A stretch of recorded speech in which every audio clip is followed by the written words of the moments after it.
যারা ভিসা পায় নাই তাদের ব্যাপারেও আমাদের মন্ত্রণালয় কনসিডার করবে এবং তাদের যাতে ক্ষতিপূরণের ব্যবস্থা করা যায় সেই ব্যাপারে আমরা ব্যবস্থা করতেছি।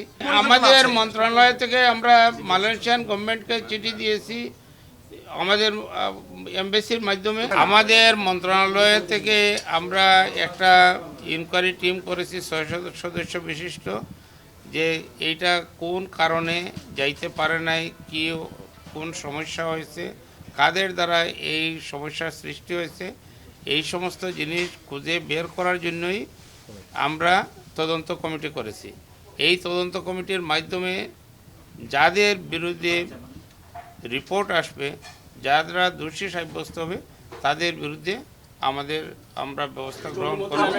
যারা বিদেশ যাওয়ার জন্য অ্যাপ্লাই করেছে, যারা বিভিন্ন রিক্রুটিং এজেন্টের সাথে যোগাযোগ করেছে এবং যারা এজেন্টের মাধ্যমে যাওয়ার প্রস্তুতি নিয়েছে, এমনকি যারা ভিসা পায় নাই তাদের ব্যাপারেও আমাদের মন্ত্রণালয় কনসিডার করবে এবং তাদের যাতে ক্ষতিপূরণের ব্যবস্থা করা যায় সেই ব্যাপারে আমরা ব্যবস্থা করতেছি। সেটা আমরা অত্যন্ত আন্তরিক, মাননীয় প্রধানমন্ত্রী অত্যন্ত আন্তরিক, আমাদের মন্ত্রণালয় আন্তরিক। আমরা কাউকে ছাড় দিব না। যারা ক্ষতিগ্রস্ত হয়েছে, যাদের তালিকায় আসবে তাদের ক্ষতিপূরণ দেওয়ানোর ব্যবস্থা আমরা গ্রহণ করব।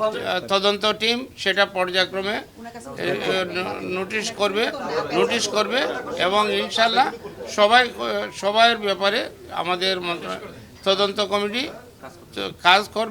কাজ করতেছে।